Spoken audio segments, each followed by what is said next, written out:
You already know who this nigga is right here, man. BIGFASE100. Brand new logo, same with me, you know what I'm saying? 100 ENT.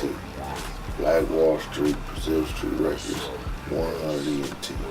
I'm spearheading the movement, you already know how it goes. Starting out as a little teenager. Teenagers always looking for something to get into. Around the same time, they let me out the yard to hit these streets. I developed a love for music and quickly got hip to NWA and Eazy-E and Toddy T, Mixmaster Spades, and I took a liking to the fact that these dudes was making music and they was making music right around the corner. So it inspired me as pretty much like a preteen, you know what I mean? It pulled me in, it made so much sense, and my dad was always a poet too, so my love for music, I think it just comes, it's hereditary, like, you know what I'm saying?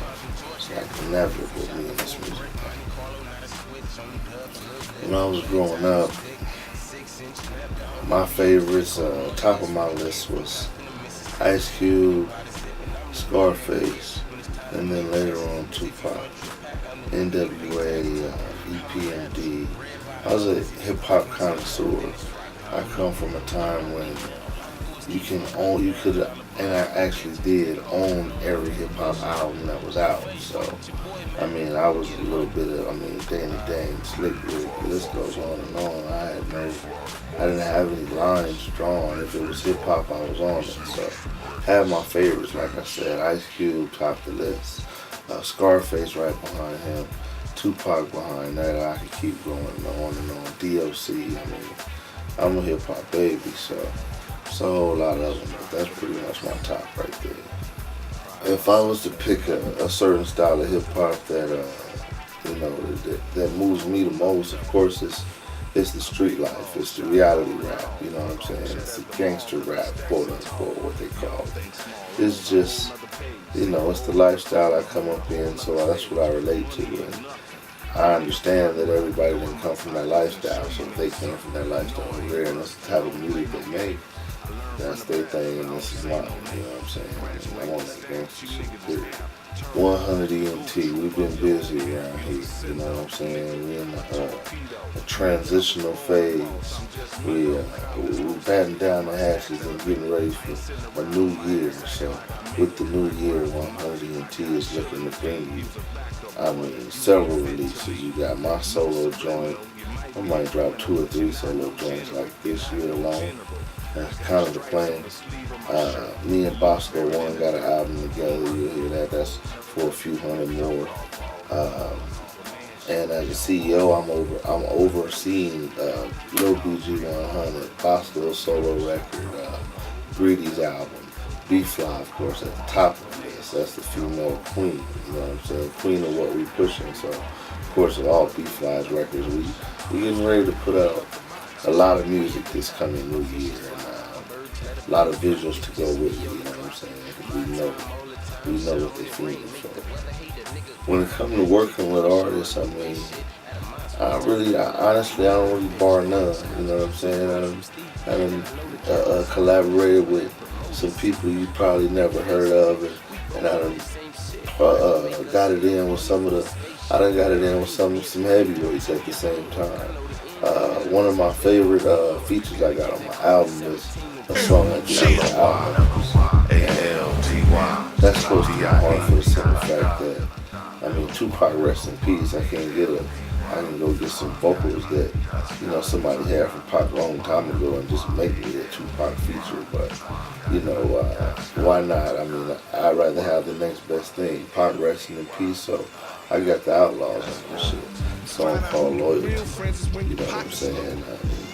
I go across the map with the features, though. I network on my Facebook, on my Twitter, and I tell people, I'm fucking with you. If you're serious about what you're doing, I'm fucking with you. If you want to network with me, I'm fucking with you. I'm going down. So, all across the map I did, and continue to do features. I don't ask too many questions. I tell them if it's banging, I'm rolling. You know what I'm saying? I'm with it. You know what I mean? rap game right now, the state of hip hop,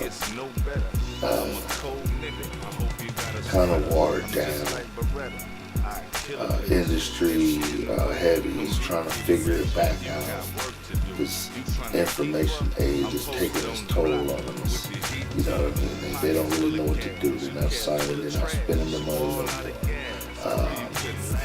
The best thing going at a time like this, while all this is happening, as opposed to 15 years ago, which is actually even good route to take back then. But today, like, it's the information age we live in. Today is the day of the independent artist, the independent company. I definitely want to remain independent. I want to definitely push the best we can push with it. My boy Devil, top of the game record CEO, he said, you know, we got to be mini majors around here. So that's what we're pushing to be, mini majors at the same time. Independent as fuck.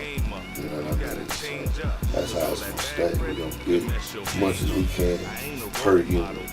We need all the art. They don't do nothing but shovel the shit out. You know what I mean? You want to give me pennies. I don't need you know, give me the notoriety of the star, but that shit, I've been around for a minute. All the glitters ain't gold. You know, so I just want the opportunity to make as much on me as I can, and my folks as well. You know what I'm saying? So independence is the best thing going when it comes to this shady, fucked up, backwards ass industry.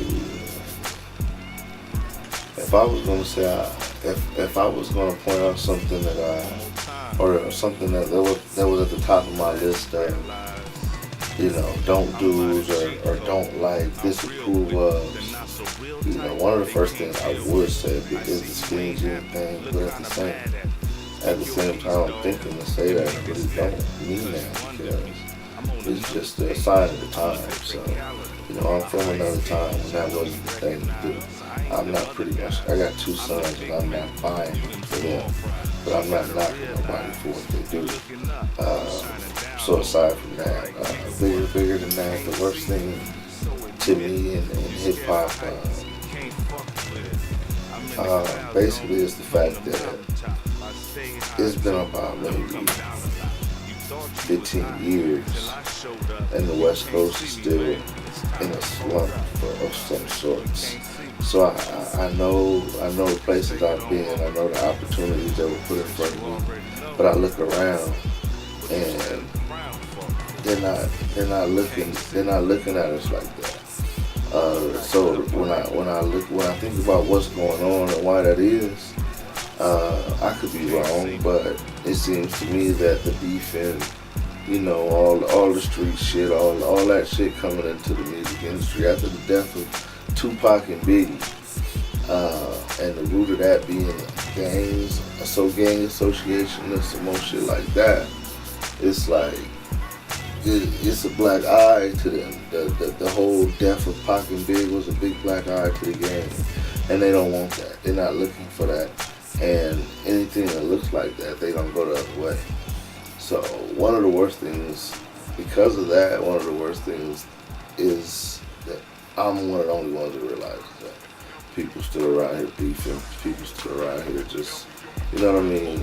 And the sad part about that is, I mean, you look on World Star, you look at the, you know, just a song, just a cool song, it's mediocre views, mediocre numbers.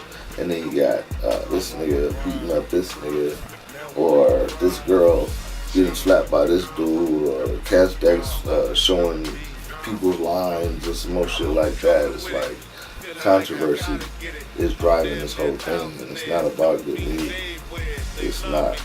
And that's some of the stuff that bothers me the most about it, but it is what it is. You take the good with the bad. If you're looking for information on BIGFASE100, 100 EMT, all the artists that represent Bosco, B.F.L.Y, Arbor Black, Lil BG100, Greedy the 554 boy, Young Hodge, Black Dope, I mean, D-Finesse. If you're looking for any information on any of my folks, go to BIGFASE100.com. That's face with an S, BIGFASE100.com. 100entertainment.com coming soon. Very, very soon. So be on the lookout for that as well. 100ENT, BIGFASE100.com. It's already up there. Got it for you. If you want to know, it's there. So we covered. Internet covered. FistHigh Productions.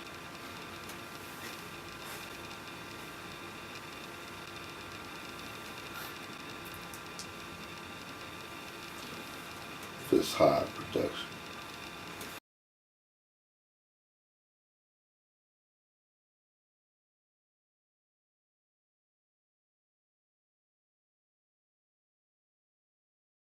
All right, you square. That's it.